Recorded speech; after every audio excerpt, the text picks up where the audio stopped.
So I'm not sure where we left off, because I've got a note. I usually place my syllabus where we left off. I had my syllabus placed at the beginning of, nope, that's not right. I had my note at the beginning of chapter 15, Goblin's Revenge. But I would swear, unless I'm confusing with my other class, we got into Godric's Hollow. Anybody remember? I don't think we got into Godric's Hollow. Okay. That's what I thought, actually. Yeah, that's Goblin's Revenge.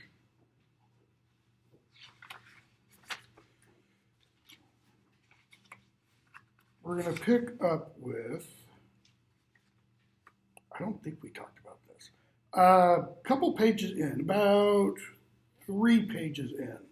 So 284, 285, somewhere probably around 286. And I'll just tell you right now, we're going to try to get through, or to, the end of chapter 27 today. We'll see. Somewhere around 286. We have the paragraph that begins, and indeed it was much easier to relax when they were comfortably well fed. The argument about the Dementors was forgotten in laughter that night. Harry felt cheerful, even hopeful, as he took the first of the 3 night watches. Okay? That's not the important part. The important part is the next sentence. This was their first encounter with the fact that a full stomach meant good spirits, an empty one, bickering and gloom. Why is that an important sentence? Full stomach meant good spirits, an empty stomach, bickering and gloom. Notice the 2 things that each of those kind of correlate. So full stomach, empty stomach, and they each equal something. Okay? This versus what's on the other side for both of these. You know, we're told good spirits, bickering and gloom. In terms of the good spirits, what's gloom? It'd be the opposite, right? Bad or poor spirits. What's meant by spirits? Mentality, outlook.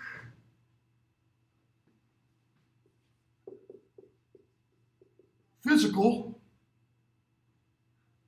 What's that? It's not physical. Spiritual, immaterial, whatever term you want to use, it's the opposite of something physical. Okay? What Rowling is doing, I think, and I've said it before, I could be entirely off. I could just be reading into what I want to see into the book, but I don't think so. Going back to, at the very least, the opening of book 5. I think it goes back even further, however. To again, at the very least, the end of book 2, when Dumbledore says the thing about Voldemort transferring some of his powers. Harry translates the powers to what? A bit of himself. Powers, notice, not physical. A bit of himself, that's physical. Okay? Opening of book 5, Harry finds himself, in Aunt Petunia's surgically cleaned kitchen, and they're talking about what? Dementors. We have the linking together, or the bridging together of Harry's 2 separate worlds. The wizarding world, the immaterial, so to speak, the spiritual, so to speak, and the physical. And then, book 6, the other minister. What's happening in one world is happening in the other one. Okay? Notice what happens here physically has ramifications, repercussions, consequences here.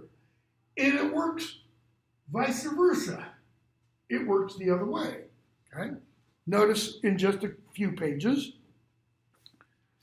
So they have a bunch of food and they feel good. They're light, they're happy, they're joking, etc. You go 1, 2, 3, 4 to about page 290. 290, 291. They're on a riverbank in Wales now, and Ron, and they're not eating great food. Ron says, "My mother," said Ron one night as they sat in a tent on a riverbank in Wales, "can make good food appear out of thin air." And Hermione has to go on and explain, well, Ron, if you ever cracked a book, you would know that that's impossible because it violates, Gramp's law of whatever. Gamp's law of elemental, shut up, Ron says. It's impossible to make good food out of nothing. You can transform it if you have some basics, Ron. Don't bother increasing this. It's disgusting. Look at Hermione's response. Harry caught the fish. I did my best with it. I notice I'm always the one who ends up cooking it because I'm a girl, I suppose, Ron. No, it's because you're supposed to be the best at magic. Okay? Why is Ron feeling that way? Why is Ron, harping on Hermione and Harry? Notice we've been told. How much does Ron really do? Denise gets a look on her face. Nothing, right? Is he helping catch the fish? We're not told that he does. Is he helping cook? We're not told that he does. Why not? Go back to when they're looking for the locket in RAB's room. Ron's like, well, if we can't use magic, golly gee, how are we ever going to find it? And Hermione says, we search manually. Not magically, not this kind, but this kind. Ron doesn't like this. He's never had to deal with this kind of thing before. Ron's never had to go hungry before. Harry has, and it's kind of implied Hermione might understand a little bit of that. Okay? So, they overhear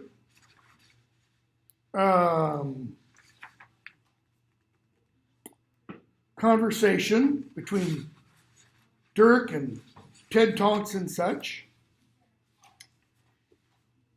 Page 302 and following. They find out some of the Order of the Phoenix. Let me rephrase it. Some of the DA broke into Snape's office and attempted to steal the Sword of Godric Gryffindor. What is Snape's office, first of all? Headmaster. He's been promoted, okay? And they attempted to steal the Sword of Godric Gryffindor. They got caught. What kind of punishment did Snape give them?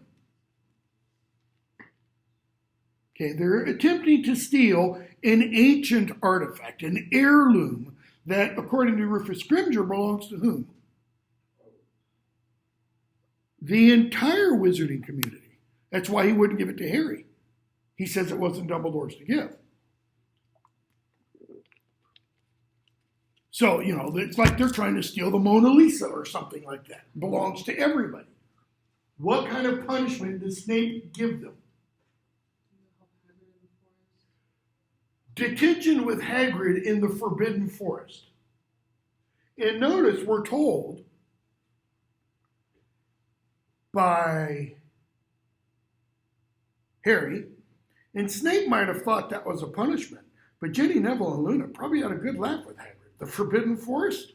They faced plenty worse than the Forbidden Forest. Big deal.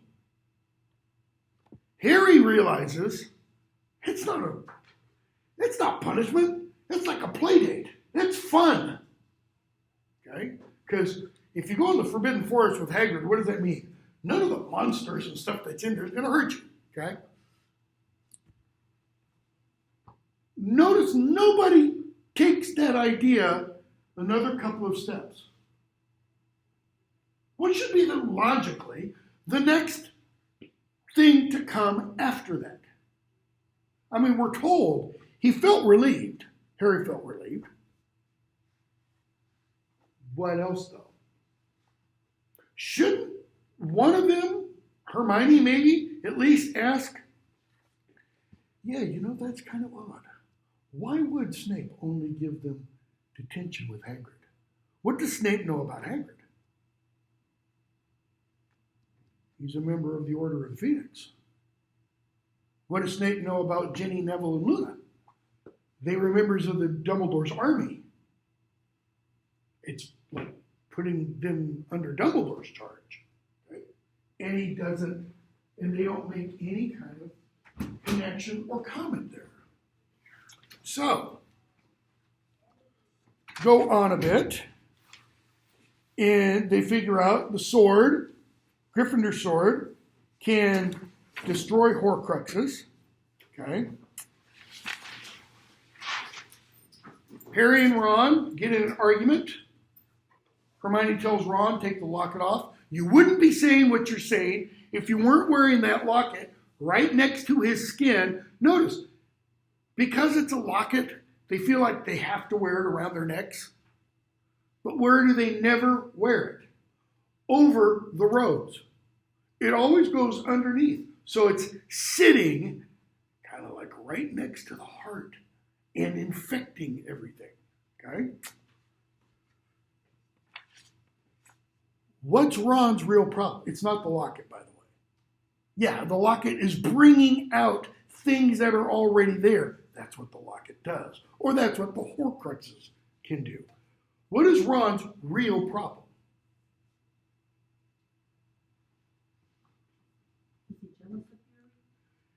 Possibly. I mean, there's some of that going on, especially if you're thinking of the film version. That's what is kind of comes out a little bit later when they destroy the locket. Okay. What else? He thought Harry had a plan. And That they'd be successful a lot faster. he thought, one, Harry had a plan, and two, they'd be more successful, that they'd be finding Horcruxes. They've found how many Horcruxes? One. Okay? And the others could be anywhere. How does Harry respond? Dude, I told you from the beginning. I don't know where they are. Harry doesn't have a plan. Why? Because Dumbledore didn't leave him the guidebook. He didn't leave him, here's how you get from point A to point Z, So Ron leaves.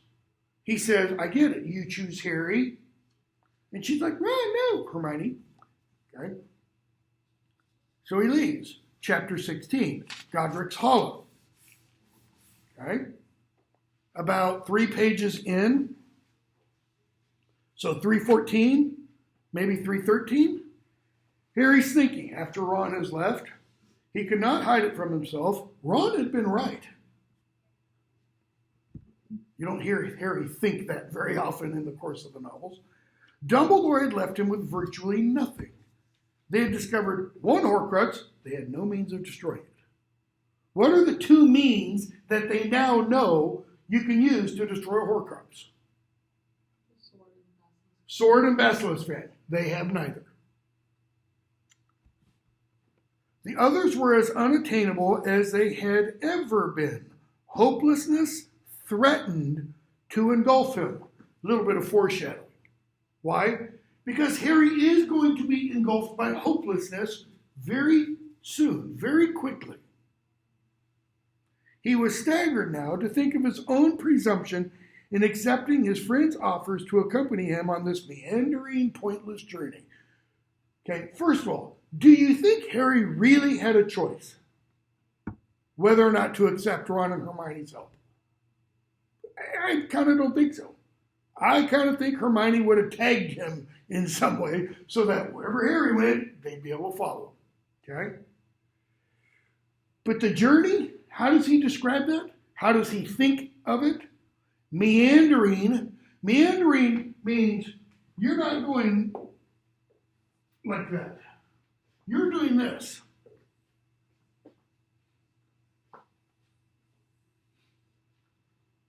Pointless. There's no destination. That's why it's meandering. He knew nothing. He had no ideas. Neither of those are true, by the way. This is why he's the hopelessness is threatening to engulf him. I don't know if you've ever had depression, but if you've ever had real depression, not just being down in the dumps, but even down in the dumps can give you a little bit of an idea of what it's like. If you've ever had depression, it makes you think. You're squat. You don't know anything. And everything you do doesn't matter. Why? Because it forces everything you do to go through this kind of bleak filter. And what does the filter do? Think Dementors. It filters out everything that isn't bleak. So all you see is the bleakness. What do Dementors do? They take away all joy and happiness and leave you with bleakness. Okay? And he was constantly, painfully on the alert for any indication that Hermione's about to check out also. So, pages 316 and following. Harry starts to talk to Hermione. He's going to tell her, we need to go to Godric's Hollow. And she asks him, talks to him about Beetle the Bard. She says, look at that symbol. He says, I never took arithmancy. What's the symbol? It's that. He says, I never took ancient runes. And she shows it to him, and he says, well, that's Grindelwald's mark. Who told him that? Crumb. Where did Crumb see it? At Durmstrang, and Xenophilius Lovegood was wearing this on his robe at Bill and Fleur's wedding. And she's like, what? Can't be. And that's when he tells her, around 3:16, I want to go to Godric's Hollow. She says, yeah, I've been thinking about that too. I was wondering when you... He says, wait, did you hear me? She says, yes. We have to go. And she explains why. It's where Gryffindor's from. What's Gryffindor's first name? Yeah, Godric. Okay? What does Godric or Godric mean?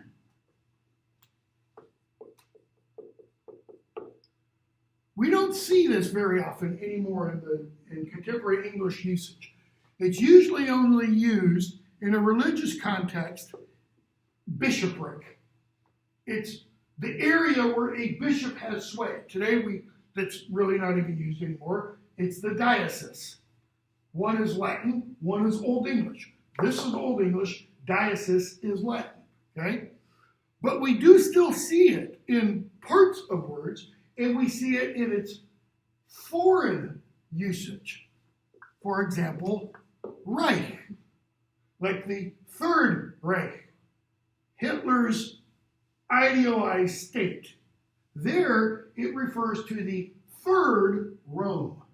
The first Rome was the Roman Empire, the second Rome was the Holy Roman Empire, and the Third Reich, Hitler thought, would last for 1,000 years. Okay? So it means kingdom. God could be just Old English good. It's spelled the exact same way. Or it could be God. Kingdom of God. Or the kingdom of good. Either one works. It's a little more telling if it's kingdom of God, however, especially because of the second part of the name, hollow. A hollow is a protected, like a valley, like the Hollers in East Tennessee, you know. So, we find out Godric Gryffindor came from there.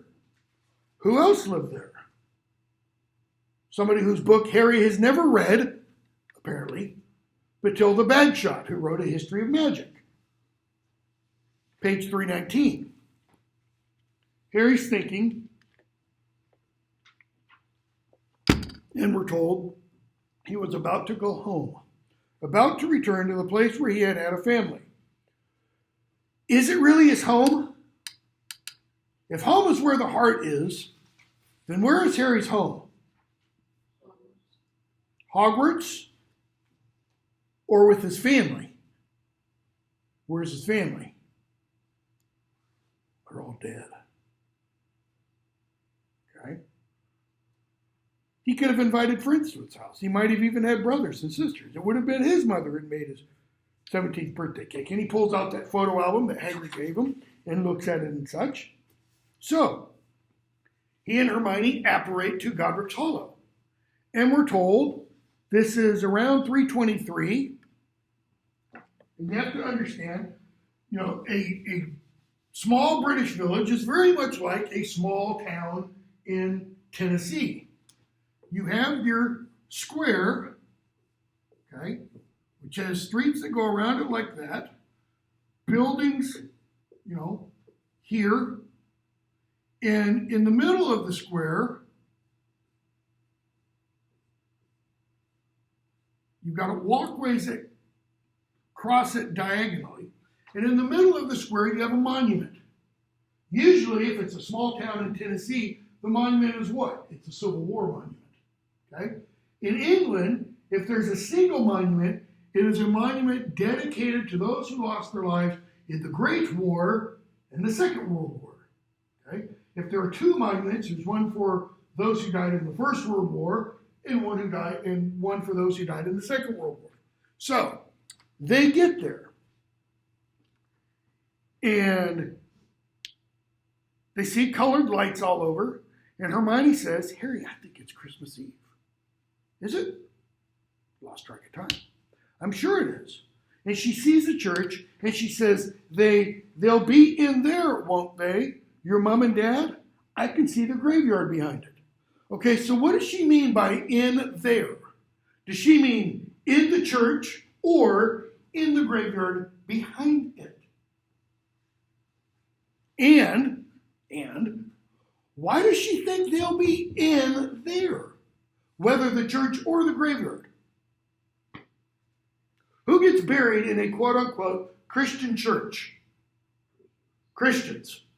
Who gets buried, kind of English common law, or English religious common law, who gets buried in English church graveyards? Christians. If you're not, typically, up until the 20th century, if you weren't a Christian, you weren't buried in the graveyard. You were buried just outside that fence. Why? That's called hallowed ground. Deathly hallows. Deathly sanctifieds. Deathly holy things. Okay? They'll be in there. Why would she assume they're Christian? Even if it's just Christian in name only. Interesting little conundrum, let's say. So,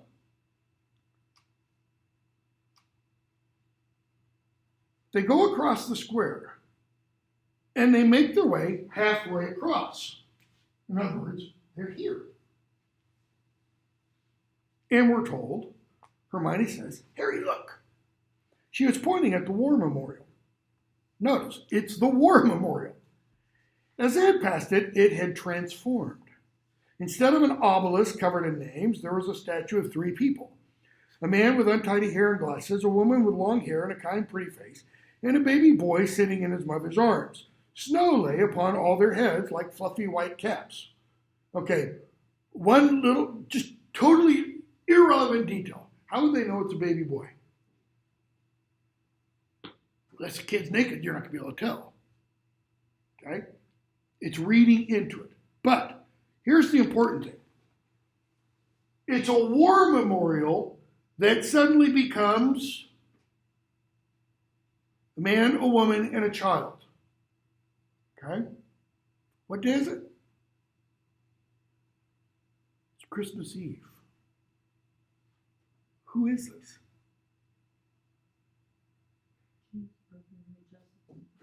Holy Family. Joseph, Mary, and Jesus? Not literally, because who is it supposed to be? Literally. James, Lily, and Harry. Okay? Look at the description again. Snow lay upon all their heads like fluffy white caps. Well, that makes sense for James, or for the man, and for the woman. Why? They're standing upright. Snow falls down. So it is going to land on their heads. Where else is it going to land? Shoulders. Okay. The woman is holding the baby. Notice where we're only told the snow lays. On their heads. What's being represented? What is that symbolic of? Have you ever seen a picture, a religious painting from the Middle Ages through the Renaissance, or an Orthodox icon? They all have, so you have the person's head, like this, and they all have a halo, also called a nimbus, around them. That's what the snow is doing. Okay? And again, it's only around the heads.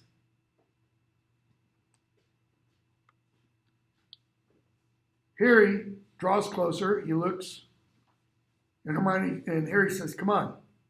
They go to the church. As they go towards the church, notice the singing gets louder. Why? Doppler effect.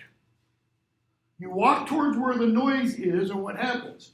Those sound waves get compressed as you get closer to them. As they get compressed, they get louder and louder. You go past the source of the noise, and those sound waves elongate again, and they get quieter and quieter. That's why as a train comes towards you, it gets louder and louder and louder, and it goes past it. So they go off into the cemetery. And we have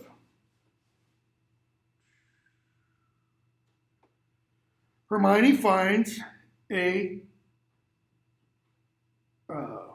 tombstone that reads, where your treasure is, there will your heart be also, which is from Luke's Gospel,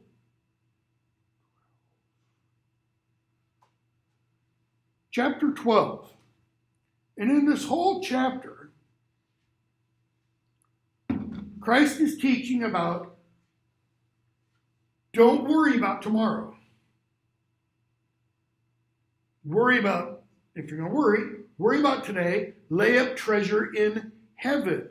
Where your treasure is, there will your heart be also. And it comes right after he tells a parable about a rich man who thinks he's so wealthy he's going to build new barns to hold all of his new wealth, and that very night his soul will be required of him. Okay? Christ, life is more than food, the body is more than clothing. Consider the ravens, consider the lilies, how they grow. They neither toil nor spin. Harry's mom's name, Lily. And yet I say to you, even Solomon in all his glory, blah, blah, blah. Seek first the kingdom of God, and all these things shall be added to you. For where your treasure is, that was, seek the kingdom of God is 12:31. Okay? So, Harry's like, okay, that's cool, but not really what I want to know about. So they go on. Hermione sees the mark. Grindelwald's mark. Page 326. It says, ignotus. Harry, I don't really care. I'm trying to find my parents. Every now and then he recognizes a surname. He goes deeper and deeper into the graves. And we're told the darkness and the silence seem to become all of a sudden much deeper. Harry looked around worried, thinking of Dementors. Notice, the darkness gets deeper, and Harry immediately thinks of Dementors. See, Dementors, however, don't only make things darker. They also do what? They they start to leech away the joy. Okay? Then he realized the carols had finished, that the chatter and flurry of churchgoers were fading away as they made their way back into the square. Somebody inside the church had turned off the lights. Notice what happens. When the carols stop being sung, Harry starts to feel like there are Dementors around. Why? What's the correlation? Carols do what for Harry? We even see this when we see Christmas at Hogwarts, which is why he gets annoyed when Peeves, kind of makes fun of the Christmas carols. They make him feel good. They buoy the spirit. All right? The carols stop, and it's like Dementors rushing in. Harry, they're here. James Potter, notice this tombstone is only 2 behind the Dumbledores. James Potter, born 27 March 1960, died 31 October 1981. Lily Potter, born 30 January 1960, died 31 October 1981. The last enemy that shall be destroyed is death. That's from 1 Corinthians 15. And the whole chapter in 1 Corinthians 15 is about resurrection. And it's really about St. Paul saying, if we're wrong, we Christians, if we're wrong, then man, we're the most to be pitied of all the people on the earth. Because our lives are totally meaningless. All right? So he talks about, the resurrection, all that. 15:26. The last enemy that shall be destroyed is death. Then comes the end, 15:24, when he delivers the kingdom of God the Father, puts an end to all rule and all authority and power, for he must reign till he has put all enemies under his feet. The last enemy that will be destroyed is death. Okay? Etc. Harry. It's a Death Eater idea. Hermione, no, Harry, no, don't go there. It means, living beyond death, living after death. Why does she say, Is just one of those verbal tics that people do all the time when they can't think of what to say, so they throw in a, or you got to do the speech, and you're not totally prepared. Could be. My wife does the all the time. And I'm like, no, I don't know. Quit saying so much. Especially when she's talking to, clients and things. And she's gotten a little, self-conscious about it because she realized, I shouldn't say that. Or does Hermione mean, come on, Harry, you know this. Does he? Why? Okay, it is in Beetle the Bard, but is it in Harry's experience? Luna said, come on, you heard him just beyond the veil. And it's not like I'll never see Mom again. And Harry's like, really? What are you talking about, Luna? It appears that Harry's awareness of quote-unquote life after death ideas is not there. And, what does he ask Nick? What happens when you die? Nick can't tell him. Well, he can't tell him. He can at least tell him about himself, right? I chose not to go on. He was afraid of death. What happens when you die? I can't really tell you. All Harry really knows is what Dumbledore tells him. Death is the next great adventure. Okay? And we're told. But they were not living. In other words, those words on the tombstone, they're a lie. This is part of Harry's getting to his greatest sense of hopelessness. They were not living, thought Harry. They were gone. The empty words could not disguise the fact that his parents' moldering remains lay beneath snow and stone, indifferent, unknowing. Now, in just a few minutes, we're going to have something else be described as indifferent to Harry's pain. And that's going to be the universe. The universe. Everything is indifferent to Harry. What does that word indifferent mean?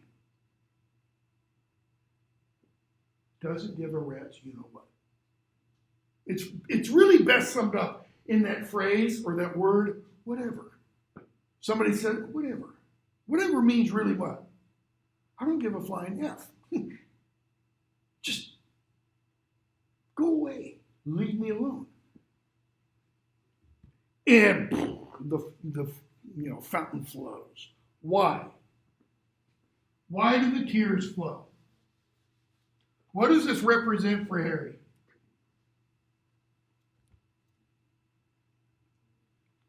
He's 17, right? This is 16 years of no closure. 16 years of wondering. He never saw his parents die. I mean, yeah, he saw the flash. He heard everybody talk about it. But he's never had what? He's never had this kind of proof, so to speak. Okay? So, hiding from his eyes the place where the last of Lily and James lay, bones now, surely or dust, not knowing or caring that their living son stood so near, his heart still beating, alive because of their sacrifice and close to wishing. At this moment that he was sleeping under the snow with them. Go back to Harry Potter and the Philosopher's Stone and the mirror. Dumbledore said the mirror did one thing. Was Dumbledore necessarily right? Notice, wishing that he was sleeping under the snow with them. Is Harry's deepest desire to be with his family in death? It is there, and I think it is when he looks in the mirror. Notice, he thinks they don't know and they don't care about me. And yet when he looks in the mirror and he does something to indicate he sees somebody in the mirror, that's when the woman in the mirror, what? Tears. She now knows that Harry knows she's there. That should be some hope for Harry here. But it's not. Okay? So, chapter 17, Bathilda's secret. Harry goes off to speak to Bathilda Bagshot with Hermione. We're going to skip a whole bunch. In fact, we're going to skip all of it. And we get to chapter 18. What happens at the end of that chapter? Not 18, 17. The part with Bathilda Bagshot. It's not really Bathilda Bagshot, is it? It's Nagini. And Nagini attempts to kill Harry. Hermione saves Harry. But what happens in the process? What does Harry lose? His wand. The one thing he thinks he still has to protect him against Voldemort. The sun was coming up. Page 350. First paragraph of the chapter 18. The pure, colorless vastness of the sky stretched over him, indifferent to him and his suffering. What day is it now? It's Christmas morning. Okay? Harry sat down in the tent entrance, took a deep breath of clean air. Simply to be alive, to watch the sun rise over the sparkling snowy hillside, ought to have been the greatest treasure on earth. Yet he could not appreciate it. Notice, kind of the description. He's on a hillside, probably somewhere in west of England, Wales, somewhat mountainous area, or in Scotland. Okay? It's snowy. You've got this beautiful depiction. Somewhere down below, there's a valley, and there's a little town, Godric's Hollow, and there's smoke rising from chimneys. It's like a Thomas Kincaid painting. It's beautiful. But Harry can't appreciate it. Why? because his senses had been spiked by the calamity of losing his wand. Next paragraph. Without realizing, he's digging his fingers into his arms. He had spilled his own blood more times than he could count. He had lost all the bones in his right arm once. This journey had already given him scars to his chest, forearm, to join those on his hand and forehead. Chest, forearm, hands, forehead. The only one he's really missing, feet. And if he got those, he'd be the full Jesus image. Okay? And he thinks of his wand spinning in his hand. Dumbledore would have understood. Hermione doesn't. Okay? She apologizes. Harry says, it's okay, I'd be dead if it weren't for you. They read about Dumbledore. They read Dumbledore's letter to Gellert Grindelwald. And we get to the end of it. And Hermione starts to say, Harry, and he shakes his head. Just don't even go there. It was exactly as he had felt after Ron had left. He had trusted Dumbledore, believed him the embodiment of goodness and wisdom. All was ashes.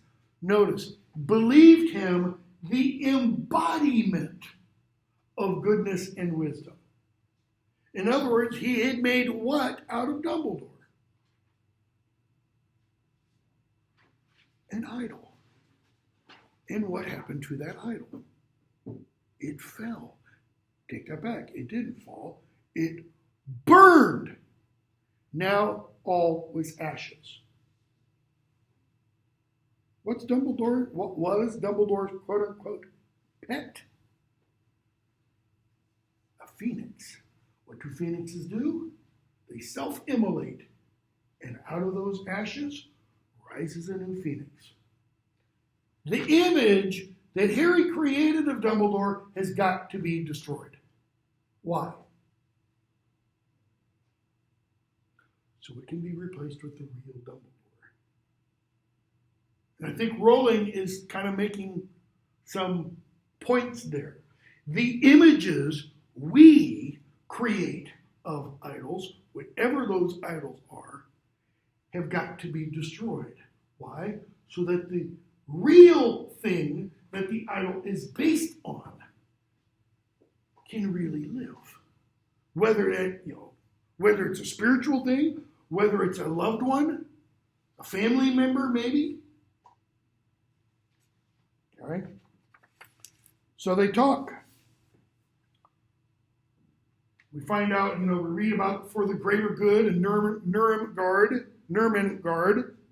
By the way, it sounds very familiar to Nuremberg, where Hitler held his rallies and rallied the German people to his cause.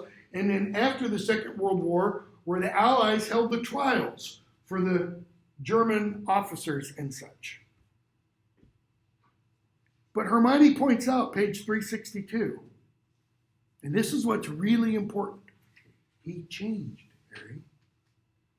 When did how old was Dumbledore when he wrote that letter to Gellert Grindelwald?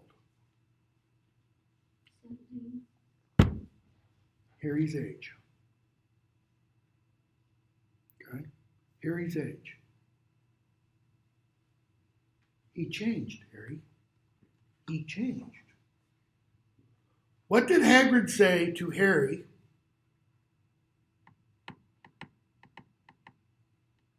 trying to remember which book. 2, I think. He says, Dumbledore says what about people? They can change. Gives them a second chance. It's as simple as that. Maybe he did believe those things when he was 17. But the whole of the rest of his life was devoted to fighting the dark arts. Dumbledore was the one who stopped Grindelwald. The one who always voted for Muggle protection. What did Dumbledore say to Fudge at the end of book 4? You place all your trust in the purity of blood. And look what Barty Crouch Jr. did with that. What did he tell Harry at the end of book 2? It is our choices, Harry, far more than our abilities. that show not what we truly are, who we truly are. And he says almost that same thing to Fudge at the end of book 4. Okay? Everyone can change. And we could go from right there to the end of the book. Because Harry's going to offer somebody at the end of the book an opportunity to change. Just like we saw at the end of The Lord of the Rings. Frodo offers the opportunity to Saruman to find his cure. So, Harry says, in response to Hermione, I think the real reason you're angry is that Dumbledore didn't tell you any of this. Maybe I am, he says. Look what he asked from me, Hermione. Risk your life, Harry, and again, and again. Really? When did he ask all those things? Did he ask Harry in book 1, save the Philosopher's Stone? No, he didn't. Not literally. But look at what Dumbledore does say at the end of book 1. When Harry mentions Nicholas Flamel. You did do the thing properly, didn't you? Did do? That implies Dumbledore thought Harry would try to go after the Philosopher's Stone. And by saying you did do it, he's not just saying you did it. He's saying you actually did research. Way to go, Harry. Okay? And don't expect me to explain everything. Just trust me blindly. In other words, kind of like have blind faith. Trust that I know what I'm doing. Trust me even though I don't trust you. Never the whole truth. Never. Harry felt they stood looking at each other in the whiteness and the emptiness. Right? Because the sky, we were told, was white. They look at each other in the whiteness and emptiness. Later on, Harry's going to find himself in a very similar situation where he's going to be surrounded by whiteness and emptiness. And it's only going to take form and shape when Harry thinks about where he is. And Harry felt that they were as insignificant as insects beneath that wide sky. Rock bottom. He can't get any lower than that. He thinks the universe what? Is flipping him off. Okay? He loved you, Harry, Hermione says. I know he loved you. Harry, I don't know who he loved. Chapter 19. Notice Harry has got to reach bottom. And then we get the silver doe. Okay? They go off to the Forest of Dean. Harry feels like a few days, like he's recuperating from some brief but severe illness. And I think that brief or severe illness is what has been referred to by a lot of people over the centuries as the dark night of the soul. When you kind of got to come to terms with your reality, your smallness in terms of the vastness of the universe. And ask those questions. Who am I and why am I here? What's my purpose? Okay? After 2 nights of little sleep, Harry's senses seemed more alert than usual. In other words, he's on his 3rd night. Okay? Kind of like first book, Harry spends 3 days in the infirmary. He wakes up on the 3rd day. It's a death and resurrection motif. So he sees a light. He follows the light. Where does the light lead him? To a little pond. Not big, a puddle almost. Okay? And he looks into that pond, which is frozen over, and we're told, something gleamed in the light of the wand, and Harry spun about, but all that was there was a small frozen pool, its cracked black surface glittering as he raised the wand higher to examine it. It's cracked for a reason. Notice other little pools in this forest would not be cracked. He looks down, and deep below the thick misty gray carapace, something else glinted, a great silver cross. A glint of deep red. A cross and a glint of deep red. Okay. You can't ignore the Christian symbolism. Okay? Dot, dot, dot. The sword of Gryffindor was lying at the bottom of the forest pool. What's the deep red from? What's the sword have in its hilt? The part you hold. It's got big old rubies, we were told in book 2, the size of eggs. Okay? So, a great silver cross with reddish coloring. Yeah, cross, blood. And I don't know that Rowling is familiar with this tradition. I'm pretty sure she is. And we don't know what day this is. But on what's called the Feast of Theophany in the Eastern Church and all the Orthodox churches, which occurs on January 6th. It's the date that in the Western Church, it's called Epiphany. It celebrates when Christ was baptized. Circumcised, excuse me. There's a tradition. A priest, they'll have what's called the Great Blessing of the Waters, and the priest will take a cross and throw it out in the water. It's nice if you're on the Gulf Coast of Florida, Tarpon Springs, which has a big Greek community and stuff, and you're throwing it in the Gulf of Mexico, which is like 65 degrees. But if you're in Russia, which they do it, and you have to break the ice in the frozen lake and then throw the water, and everybody, all the young men jump in their, swimsuits when it's 20 degrees, etc. That's the image that's kind of here. Okay? So, Harry realizes, how am I going to get the sword? What's he got to do? Got to break the ice, right? So he breaks the ice, and how does he try first? Too deep. He gets into the pool. Too deep. What does he have to do?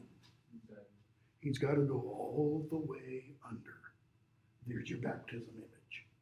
He's got to go all the way under the water. And what happens when he does?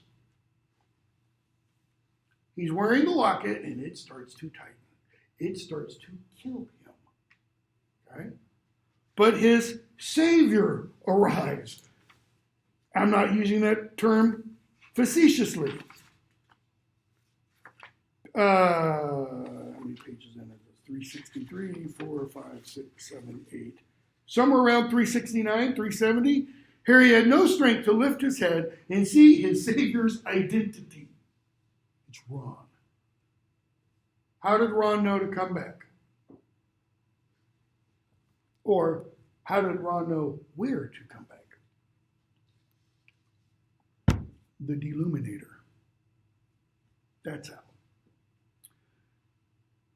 One page over, there was a pause in which the subject of Ron's departure seemed to rise like a wall between them, yet he was here, he had returned, he had just saved Harry's life. Ron looked down at his hands, he seemed momentarily surprised to see the things he was holding. Okay? So, Ron comes back, Harry accepts him, who doesn't? Hermione doesn't. 2 minutes. Chapter 20. Xenophilius Lovegood did not get nearly as far as they needed to. Why do they go to see Xenophilius? To ask him about the symbol. Okay?